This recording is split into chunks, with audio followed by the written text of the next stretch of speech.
Welcome to the Legalized Negligence podcast, where we talk about Florida's wrongful death statute, specifically Chapter 768.21, subsection 8. Travis is here with me, and we've also got a guest, Marcia Scheppler, whose son, JoJo, passed away back in 2019.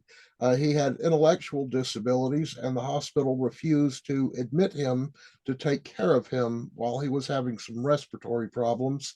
And I'm going to let Travis kind of take over and ask the questions here, and Marcia is going to help us understand this aspect of it.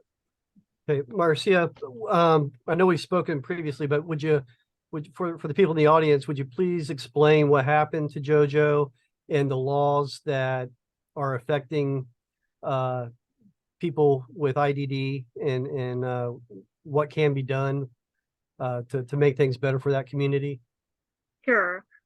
So my son, Joseph Thompson, JoJo, I took him to Cleveland Clinic at Tradition Medical Center on September 6, 2019. He was running a fever. He was having involuntary muscle movements, and he kept on lifting his hands over his head like a runner who has just finished a race. He was, he was obviously in distress. So, took him to the hospital, and he had Down syndrome and autism. He was nonverbal, and mentally he was a 2-year-old. So he stopped about 10 feet outside the emergency room doors, and he wouldn't go any further. So, I had his companion and everybody with me. So I went into the ER, and I said, son who has, Down syndrome and autism, and he's scared. He doesn't want to come in, but he needs help. Can you send someone out to help us? So I ended up going in a total of 5 times. In the meantime, they were sending, this and that person out, but we couldn't get him in. And this has happened in the past to Joseph. And other hospitals, they had a plan, and they got him inside. And sometimes they'd have to come out and they'd medicate him, and then they bring him in. The charge nurse came out, and I was so happy at first to see him. I was like, yay. I thought help had arrived, but he stopped everybody from helping. And he said that it was my responsibility to get JoJo into the hospital. And I said, well, that is what I'm trying to do. And, I told him about Joseph's medical history. I went back and forth. And, I told him that Joseph was not alert and oriented. Joseph did not make his own medical decisions. Not only was I his mother, I was his guardian advocate. And I had the paperwork with me. And he wouldn't let Joseph in. So I just said, you can see my son is in distress. Are you telling me that you would let him die out here on the pavement before you take him inside and treat him? And he said, yes. And he said, I have 27 beds and 55 patients already. And I said, and so you're looking at my son and you think he's going to be too difficult to help? I said, I want to speak to an ER doctor. And he said, no, this is my call. And nobody stopped him. Everybody there, all the medical professionals, the security guards, nobody stopped and said, hey, no, we got to help this child. So did no one know about the Intella laws? Well, they should. I mean, they work for a hospital, and this is a charge nurse. I mean, he should know about the EMTALA laws. I took Joseph immediately to another hospital, HCA St. Lucie, and I did the same thing. I went inside into the ER, and I said to the whoever's at the desk there, and I said, my son has Down syndrome and autism. He's like a 2-year-old. He's too afraid to come in, but he needs help. There's something really wrong. And they said, okay, we'll send somebody out. They did an all call, and like one person from all the active departments came out, and a doctor came out with ketamine, and they got him inside the emergency room. Okay. And they found he was in septic shock. He had aspiration pneumonia. It turned into ARDS, acute respiratory distress syndrome, and Joseph never recovered. He died about 2 weeks later on September 27, 2019. I did contact the hospital, and but with my first instinct was to do that, and they dismissed, the issue. They said they talked to the charge nurse and he said something different, and that was the extent of their investigation. But I remembered that when I was in the emergency room, and when they had Joseph, sedated and intubated, I turned to the doctor and I said, thank you so much for helping my child. And he said, well, of course. And I said, no, not of course. I said, because they turned me away at Tradition. And he was like, have you ever heard of EMTALA?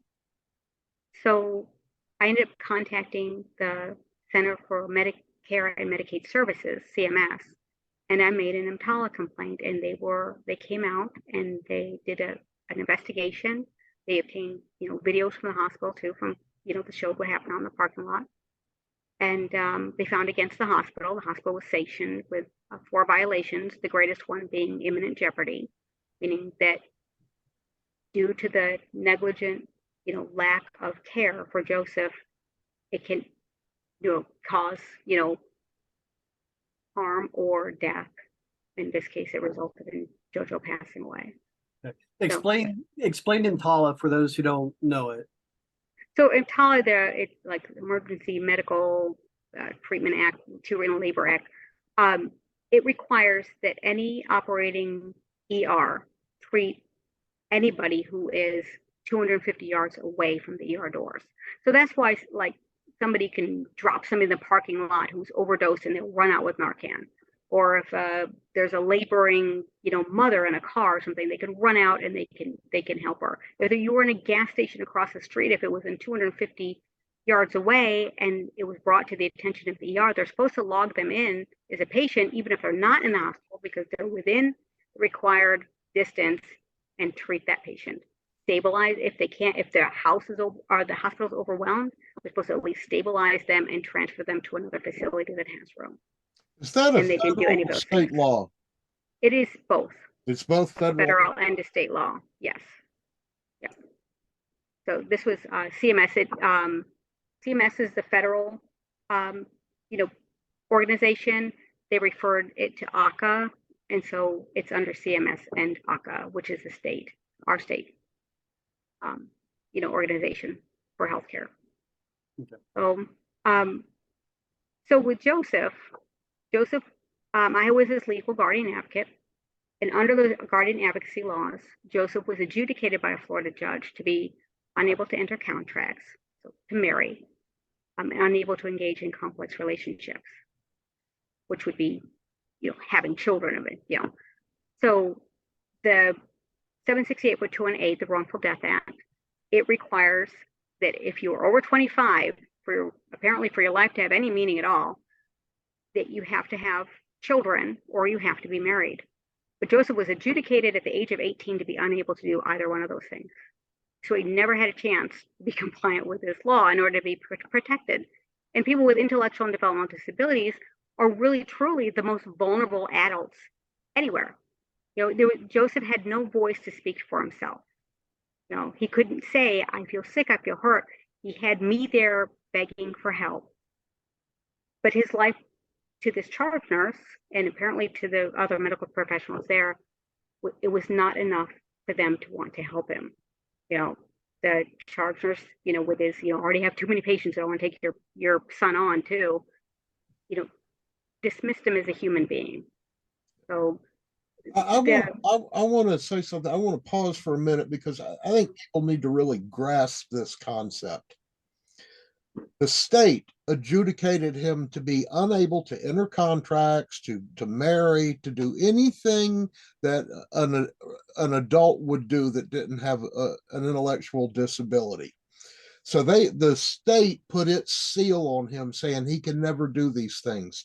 And at the same time, the legislature writes a law that says once he hits 25 years old, he can never sue for medical malpractice if a loved one dies, or the loved one can't sue on his behalf.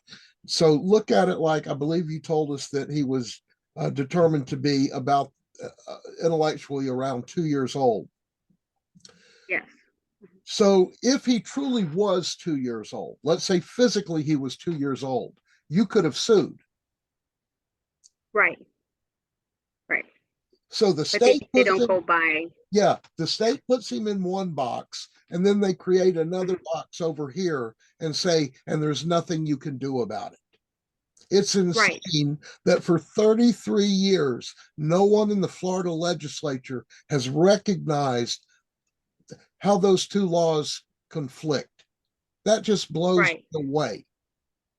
And if you think about it, the American Disabilities Act states that if somebody has a disability, the same, they have the right to the same processes, procedures, court of law, everything as any other typically developing person. So for 33 years, they have been breaking the law under the ADA because nobody with severe intellectual and developmental disabilities is going to be able to have children or get married because their life choices are not the same. There's no age of majority for them. They're never going to be able to vote. They're never going to be able to make their own decisions. The state has been breaking the federal law for years. Well, it's interesting that you had mentioned earlier off camera how in terms of support, parental support, like in divorces and such, that they get the support regardless of their age. Right. So the state says, okay, the parents have to take care of them regardless of whether they separate, regardless of the child's age. Right. But under this law, the wrongful death law, the state protects those that cause harm for the medical industry. Right. Specifically the insurance industry, if you think about it, because they're the ones who ultimately pay. So you have to wonder, why is that? Why would that come to be? Why would that thought have ever been thought except for interest by the insurance industry influencing the people's legislature, the people's representatives? Then unfortunately, the insurance, organizations have way too much power here in Florida because there's a number of statutes where there's just a little missing word or a little missing this or that, and it always benefits the hospitals and insurance companies and not the individual. Yeah, you would think So you would think at least one time somebody would mess up and it would benefit the other side, wouldn't you? Right. Yeah. At least one time something would happen. But when it always benefits the insurance companies, you kind of got to start wondering about that. It's a one-sided coin. Yeah. Yes. And Yeah. there are Florida statutes that were written for people with developmental disabilities for their protection.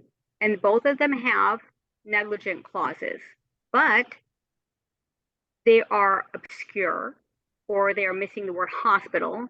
So you can't sue the hospital, you can only sue an individual.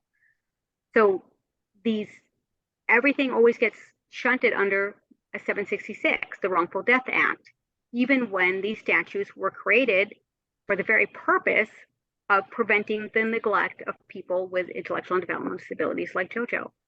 Okay, So 768. it's not a mistake. They have changed these laws. Even the state EMTALA law is written to protect the hospitals because the only people that you can sue because of a small clause says that you can sue the administrators who are on site and the individual who did the neglect, but not the hospital. Even though hospital bylaws, which I believe Cleveland Clinics is also this because I saw it one time before, they say it's a trickle-down effect. The hospital's responsible for the actions and behaviors of the people that work for them. But it's the EMTALA law the state EMTALA law protects the hospital. You cannot sue them under it. Yeah, that's not a coincidence. Mm-mm. That's not a coincidence. Sounds like there could be a challenge to that because if you're an employee, your superior, the company you work for, they're the ones who I forget the doctrine name, but they are the ones ultimately responsible, are they not? Well, you're an agent. Yes, it should be. Company. Yeah, but that's not the way the statute's written. Yeah, that's not the way the law is written for Florida. And federally, yes, but not for the state, Florida. So it just hasn't been challenged yet, sounds like. Yeah, working on it. Yeah. So, for the last, 4 years since JoJo's passed away, when I've spoken to the, legislation delegations and to, all our legislators, I have brought up the fact that the state law, the 768, is discriminatory against people with intellectual disabilities, not just because it's a terrible law for everybody, but because, it conflicts with other state laws like 393, the guardian advocacy laws, and the, American Disabilities Act. So, and there's some pushback that people are like, it's the whole law should go away. And I believe that is the best possible thing to happen. But I've always said at the very least, you have to protect those people who are most vulnerable in Florida. These people with intellectual and developmental disabilities like JoJo never have a chance of meeting these requirements to be protected. And that has to change. I don't know how people live with themselves with knowing that this law is on the books. And I've been trying to get, people from different organizations whose mission is to help people with developmental disabilities to join me at these legislation delegations. And there were some who stood up with me in West Palm Beach, where I was able to turn around and say to legislators, these are the people I'm trying to protect. They don't have the same choices that you do. They are never going to get married. They're never going to have children, but they're vulnerable. And these are their parents with them. They're their parents for life, the companions for life. Help them, help us. And I can't do anything for Joseph anymore, but I hope that nobody else has to go through this, because Joseph is, we'll say, difficult it is to raise a child with severe special needs. They're also like the most beautiful human beings on the face of the earth, and he was my true companion. His loss has broken my heart, because I imagined a lifetime with him. Being with him, he was my person. And parents of people who have severe special needs, they should be treated like parents for their entire life, because it's exactly what they are. Do you feel there should be another law that sets in stone their age based on mental acuity as opposed to physical age? I mean, that would be one way to approach it. It's easier to edit a law than to create a new one. So with the statutes that we have out there, 393 and 415, there's no reason why they could not be, edited to say that medical malpractice or neglect can be enforced under these statutes for people with intellectual and developmental disabilities. That would probably be the easier way than to creating a whole new statute. Yeah, it would be easy, Marcia, because they do it for police officers all the time. Like they'll write some kind, in any state, really, they'll write some kind of law, let's say about firearms, and it'll say, but the police are, right. This doesn't apply to the police. So it would be that easy. One sentence, Right. they could solve that problem. And I did spend 1 year trying to do that also. I didn't have anybody pick it up. And then, we were hoping, a couple years in a row, it looked like, when the law got through the House, or the bill got through the House to eliminate the Wrongful Death Act, when those requirements, that, that would be the best way, because that would help everybody, the parents, the adult children, everybody. But, that hasn't happened. So, I've spoken to Duval County. I, spoke to Senator Yarborough, who brought his bill. I've spoken to Senator Book, who has a companion bill for Representative Lopez, which would eliminate the entire, clause about being married, 768-218. I'm just hoping that I can get, more people to stand up with me when I speak next in Orlando on the 29th. So we can get in front of the legislators and say, these are the people who really need help. Just so this is a very small but very important subsection of our population that is truly marginalized and should be protected. So that's what I've been doing a lot of contacts with organizations for people with developmental disabilities, in hopes I can bring them on to support these bills and to get my friends and parents. I'm no longer really a parent of somebody who has special needs, except for I have an angel baby. But I wouldn't want anything to happen to their children. That's the only thing I can do left for JoJo, is to help other JoJo's in Florida, and that's my mission. how are you received by the senators and representatives at the delegation meetings? I would think that they would be appalled that they never thought about that aspect of it before. How do they receive your message when you speak? I found Senator, like when I've spoken to Senator Book and Representative Lopez, Senator Yarborough, um, they're very sympathetic, and a lot of our representatives are. I mean, there's been several that I've met over the years. It's been difficult, surprisingly difficult, to get people to representatives, legislators, to actually enact a bill on behalf of people with intellectual developmental disabilities, because it doesn't have to, like we've been talking about, it doesn't have to be 768. It could be 393 or 415. There's something to protect them, because it's the right thing to do. So I think that there's just so much more of a concentration of people who are trying to, eliminate the Wrongful Death Act, that I just can't find someone to just do this one thing, because they think, oh yeah, well, if we eliminate this, it takes care of the whole situation. And if, they only have so many bills that they can do. Right. But it's not just a problem with, when you look at it this way, people don't think about that happening to them, because most people don't have a child or a sibling or somebody who has severe developmental disabilities.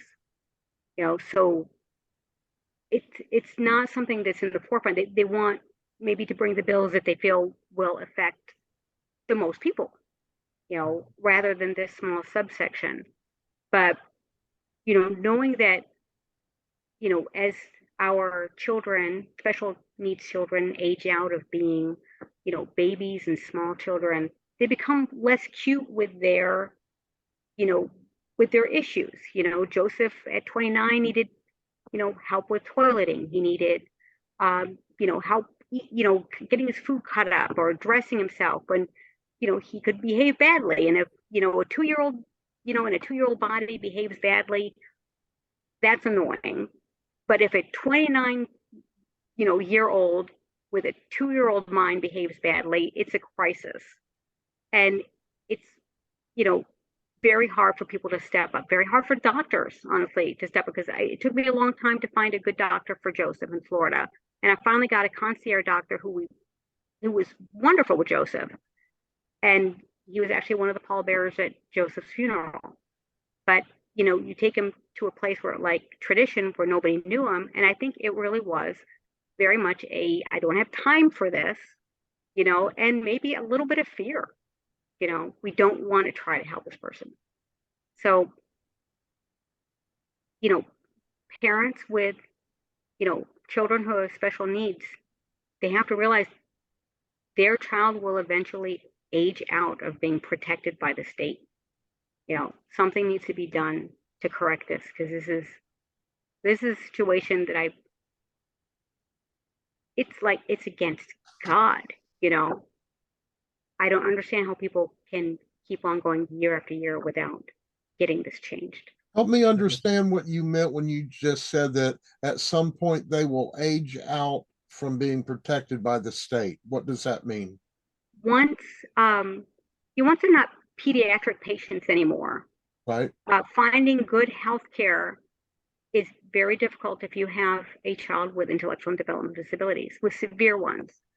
I've had, like, Joseph had a doctor for a very short time who was at the University of Miami. And Joseph one day he wanted to see a stethoscope. He wasn't going to choke the man. And the doctor jumped up out of his seat and he was like, Jojo, down. It's okay, Joseph. And I was like, calm down, because you're the only person that's getting here excited is you. And then he could get Joseph excited by doing that. And I was taking Joseph to a psychiatrist. We waited like 3 months to see this one psychiatrist to manage some of his mood medications that he was on. And we were sitting there in the office, and the psychiatrist came in, because we were the very first appointment for the day. And then a couple minutes later, she had talked to her receptionist over, like, the phone. And then she said, I'm sorry, but, this doctor is not going to be able to see your son. I was like, why? I said, we've been waiting months. And she said, she doesn't treat people like your son. And it was, I'd never had that problem until Joseph became an adult. And then all of a sudden, pediatricians are much more forgiving of, special needs than your regular, typical doctor, and it's a sad fact that they age out of being cute, a lot of them, and the behaviors can be intense. But if we can do it as parents without any medical training, which I had none at that time, then certainly doctors should be able to step up when they need to. Doctors, nurses, and I'm speaking now also as a nurse, because when this happened with Joseph, I had just finished my first semester in nursing school, and I did continue on to become a nurse. And now I try to put the care that I would have put into taking care of Joseph into my patients, and try to make him proud of me. I'm sure you'll be a big asset wherever you go, for employment. They'll be fortunate to get you with that additional understanding that others don't naturally have, with regard to this community. That's great. I try to make JoJo proud. Mhm. I can't fathom a doctor's office saying he doesn't treat people like your son. I don't know what to do with that. When Joseph's psychiatrist retired, it was very, very difficult to find him another one. And I would be like, okay, it's not like he has to lay on your couch, you have to talk about his problems. You're just managing his medications, because he's not going to tell you about his problems, because he doesn't tell me about his problems because he can't talk. He's 2 years old, and they wouldn't even do that. So it's medical doctors. And one time when I took him to Cleveland Clinic North, which is in Martin County, which is one of the parent hospitals actually for Cleveland Clinic at Tradition. And I took him in for psychiatric issues because his old psychiatrist had retired, and he hadn't found a new one yet, and he needed his medicine adjusted. We spent 2 days in the emergency room, and they wouldn't make him an inpatient. None of the doctors would adjust his medicine themselves. It was a travesty. So I'd like to go ahead, Philip. No, okay. Let me just ask one real. It's really more of a comment than a question. You said a minute ago that people are so focused on what's going on with their particular issue with subsection 8, and I'm guilty of that. When Travis first mentioned about your situation with JoJo, I was trying to think, well, what is the difference if either Representative Lopez or Senator Bills get rid of the language that we don't like, subsection 8, then doesn't that solve everybody's problem? But until he explained to me further, I was like, wow, I never thought about that. And you're right. It's because I don't have somebody like that in my life. So it would never occur to me what the hardships are and what the daily difficulties are with that. So I think it's great to get that information out to people and let them start thinking, oh, yeah, there's a whole other basket of things I'd never considered. Yeah, I'd like to change that perspective now. And what if JoJo had survived and you as his caregiver passed? What situation would he be in? Especially if he didn't have any other siblings to take care of him. I'm sure that exists. And yet there's no way to recoup a malpractice that would say have occurred to you that could provide for him in his days that remain. He would become a ward of the state, I would imagine, right? Right. If he didn't, if his brother or sister, couldn't take care of him, then yes. I am technically, I fall under the wrongful death statute. I'm not married, I don't have any more children who are under, 25 years old. If something happened to me, it would be a great concern. Certainly if something happened to his brother and sister.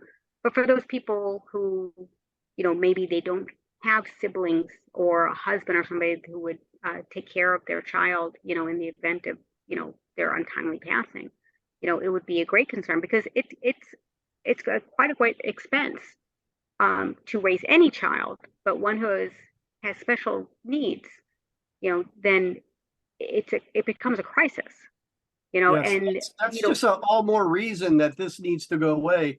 If not for everybody, but for this community of people, just to protect them more so, just because their cost of living, let's call it, is higher than everybody else's.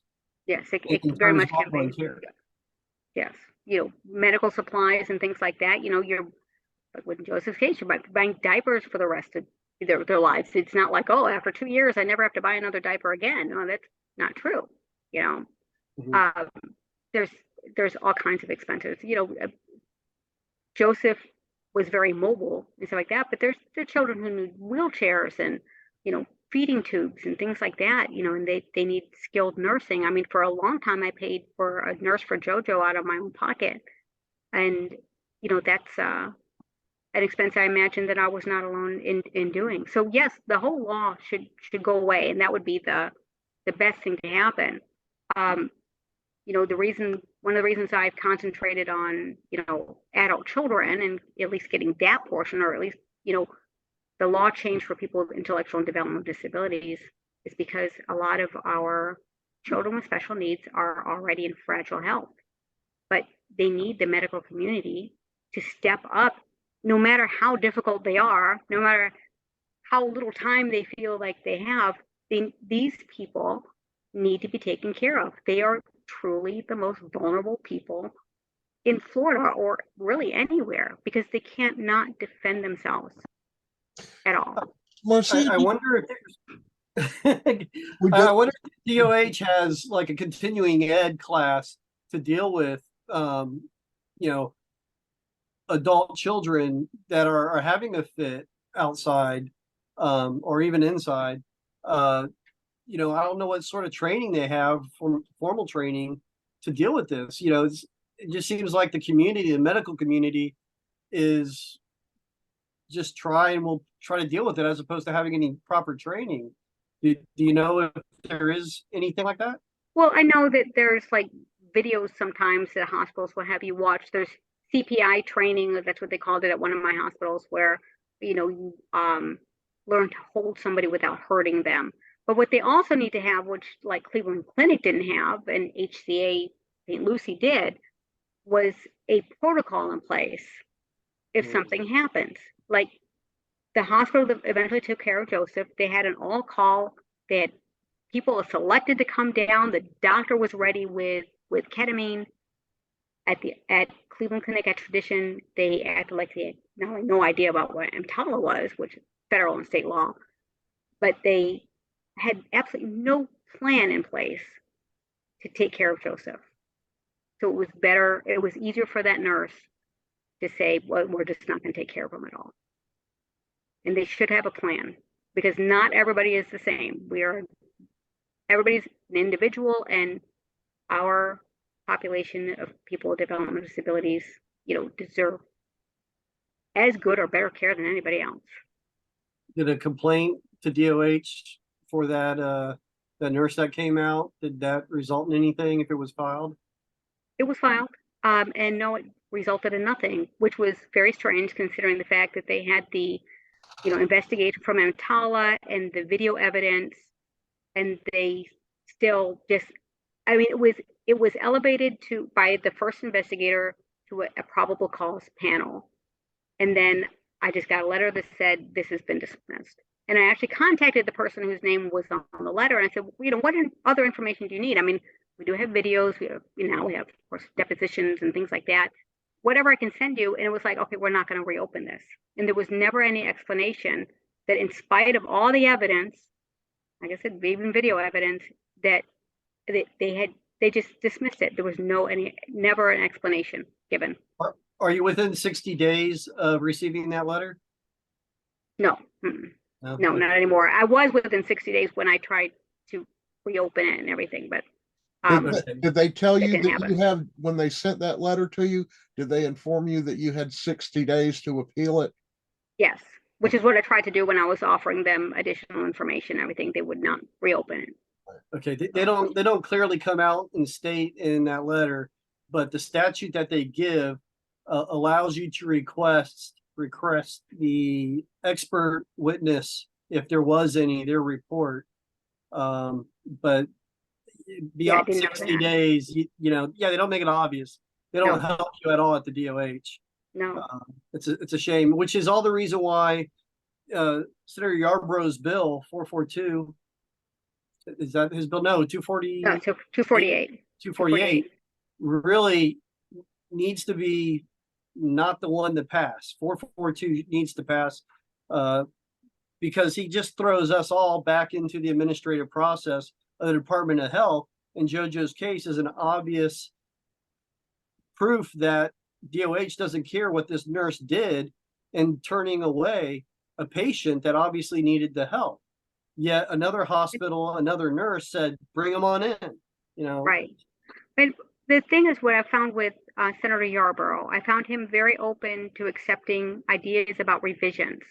I don't think that I told him my own experience, or Joseph's experience with DOH.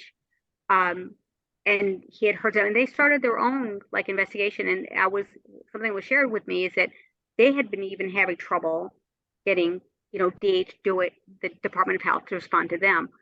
So I think that,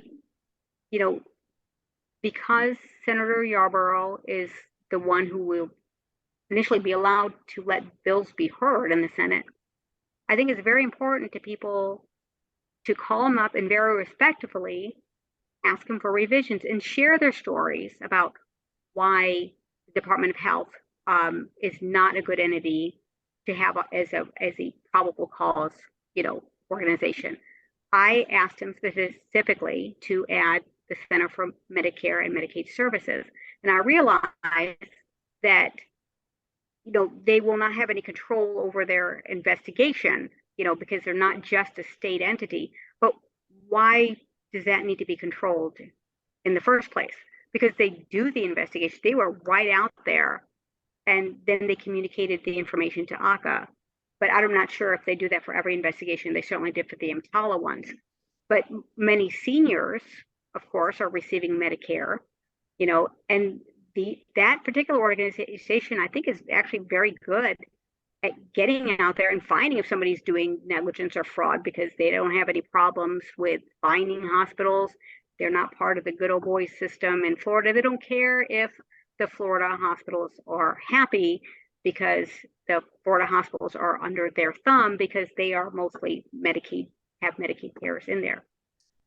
That should be added. CMS should be added to the law, or to the Senate Bill 248, and that's what I suggested to Senator Yarborough. But I have found that I believe he wants to do the right thing. I hope that Representative Lopez, Senator Book's bill, House Bill 129 and House Bill 442 are able also to be heard, in both the House and the Senate. That would truly eliminate, any issue going forward whatsoever. I stand behind that. In the fact that may not happen, because Senator Yarborough is the one who brought the bill, I think that respectful communication with legislators, asking for revisions and explaining why those revisions have to happen, is the way to go about it. And that's what we've been doing. Travis and I worked on it together, but I sent him the letter, but Travis and I had both had input into it. And we did just that. We pointed out four major issues with 248. And he, that evening at 9 or 10 o'clock at night, he responded to my email, and he was very nice and said, please, if you have anything else, let me know. I understand the language needs to be tightened up a bit. There's some misunderstandings in here and some things that, I hadn't considered yet. So I agree with you. We're going to continue to work with him just in case his is the only bill that gets heard. We want to have as much input, but ideally, like you, we would like to see Lopez and Book's bills be the one that gets passed. I have two questions I want to ask you. One is kind of sensitive, so don't misunderstand what I'm asking. The nurse at the first hospital that said, I'm not going to take him inside, was he aware of Joseph's age? No, At that he point, wasn't. they didn't No. know how All old. I told him was that Joseph had Down syndrome and autism. I told him what was happening, that he, had a fever, that he was choking and gagging, that, he had the uncontrolled, you could see the uncontrolled muscle movements, Yeah. And that I was his guardian advocate as well as his mother. But I never mentioned his age. I was just curious if maybe that was one of the parts of the equation when he said, no, it's my call. If he was thinking, well, he's over 25 years old, nothing can happen to me if I turn him away. No, Did he and visually see him? he did visually see him. And So he Joseph could is, have figured his age out. I don't believe he could have for sure. I also, just as a healthcare worker, I like to believe, because of the people who I have met in healthcare and who I have worked with, that they would not disregard somebody because they were over 25 and they hoped that they were a free kill, as it were. Well, I know that I never heard of the law before this happened to JoJo. And when I have spoken to my colleagues, my peers who have been nurses and doctors for years, I've never met anybody who actually knew about this. right. You find out about this if something happens to one of your loved ones. Right. My second question is, since you do a lot of advocacy work in Florida for people who have intellectual disabilities, do you have any sense of how many people have the type of intellectual disability that JoJo did in Florida? I think from the last when I was there, it was either 62,000 or like 67,000. So, It's a very small portion of society. Then you have to hope that this type of thing happening to somebody in that population would be like very remote. There's only been a couple of actual, people that I've heard of, like Joseph, that something like this happened to, like maybe 3 in the hundreds of people, other stories I've heard from typically developing families. So yeah, it's like 0.02% or something of Florida's, for severe disabilities. right. Right. Interesting. Well, hopefully you will be able to share, once I get this podcast uploaded later this evening, be able to share it so that more people can hear everything that you've had to say. Because like I told you when we first started, I only knew a little bit about your story. I didn't know all of these details. And so maybe the more people hear about these little things that we just never think about, maybe that will help them get in touch with Senator Yarborough. We already know that Senator Book and Lopez and Representative Lopez are with us, but Right. You're absolutely right. It does need to be done in a civil way. The last thing we want to do is alienate the people who we are asking to change a law. Yes. We don't want to be. Absolutely. Hopefully, as legislators, they should be out there to help us. Yeah. But we have to treat with them with respect.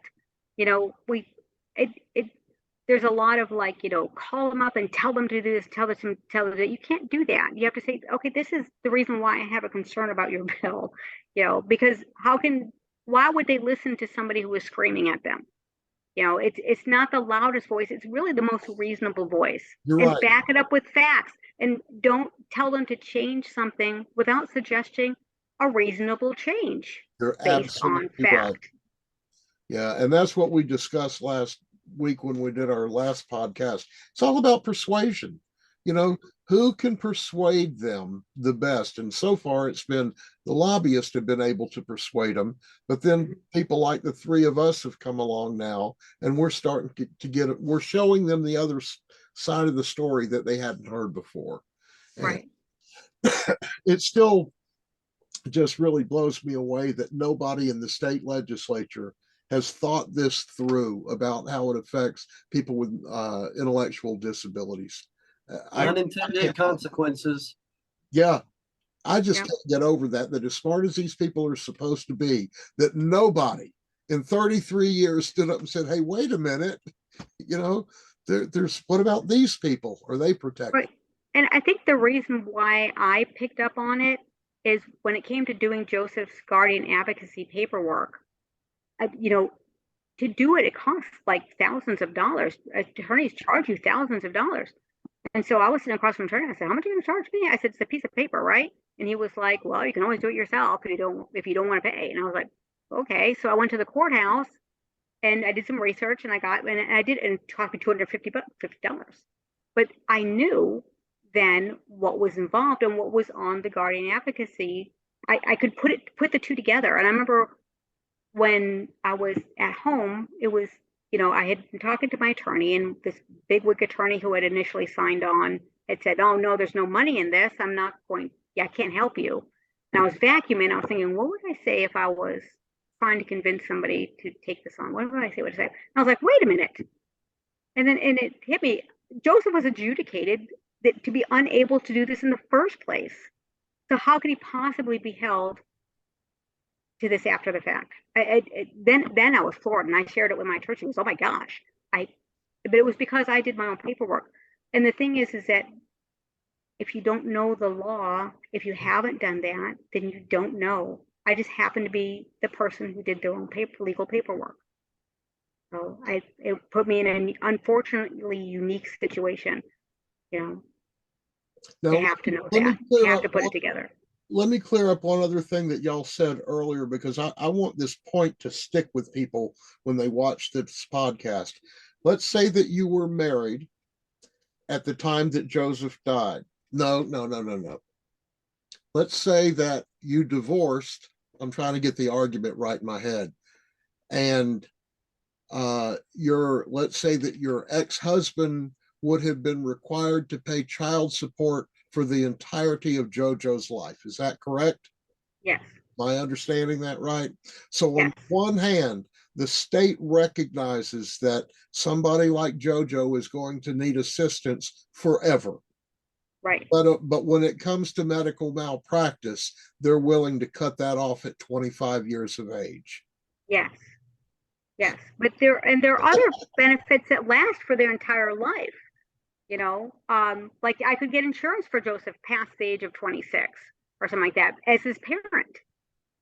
But then for this one law, I was no longer a parent because he was over 25 and I'm married and didn't have any children. Now, I'm curious about something. When you said that you were his guardian, just being his mom wasn't enough to give you legal authority. Once he reached a certain age, you had to become his guardian. Yes. That and some people said, oh, no, that's not true. But what I have always been told was that if you really wanted to be able to have the say so over your child, past the age of 18, you needed to get the guardian advocacy paperwork done, which is what I did because I did not want Joseph to fall into state hands. I don't want anybody to say, well, he's over 18 and he can, I had proof that he did not have the mental capacity to make his own decisions, which is what I shared with the charge nurse that night. He does not make his own decisions. Him standing outside the hospital is not an indication that he does not want to be treated because he has no idea what's going on. Right. Yeah. So and he didn't have any idea what's going on. Yeah, that was something I was unaware of. I thought somebody with an intellectual disability, once they pass the age of 18, their parent just continued to be their legal guardian. I didn't know that you had to go through legal paperwork to make that happen. Yeah, this is an added protection, because there are some people who say, do you have his advocacy paperwork? Are you his guardian? He's over 18.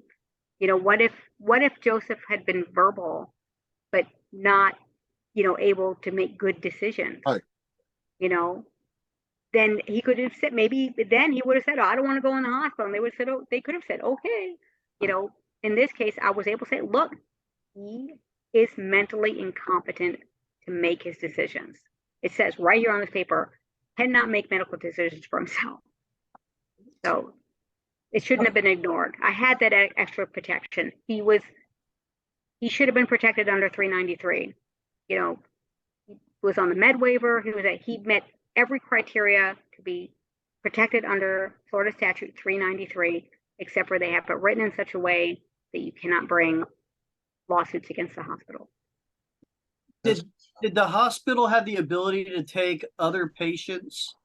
Like you had mentioned that I have so many beds and so many people. If they took one other person after JoJo, then I would say that's a clear discrimination.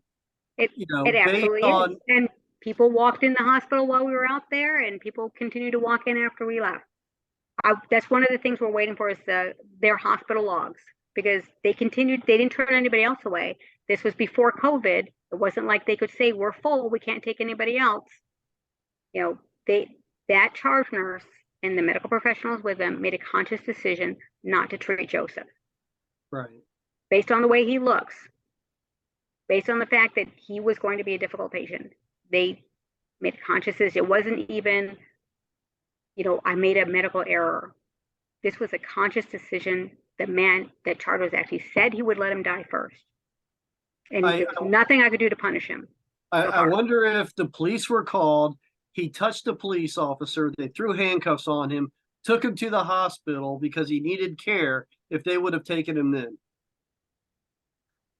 Well, probably. The thing is that if I was 10 feet outside your doors, I shouldn't have had to do that anyway. Shouldn't have to. Right. Shouldn't have to. Yeah.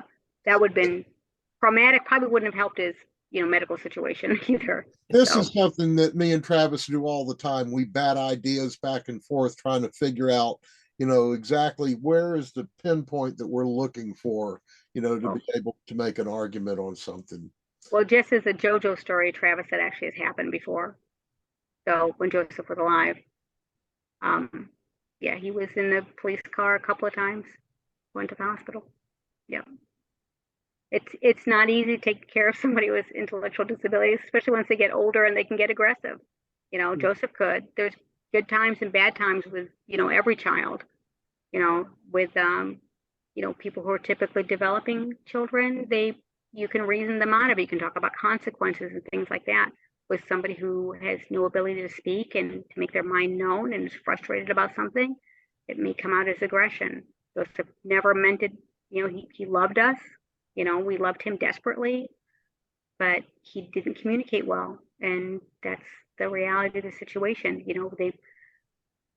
Parents with special needs children are usually pretty strong, and, we do what we have to do for our children, So, and we just hope that everybody else would do for them what they would do for their own children and for their own people that they love.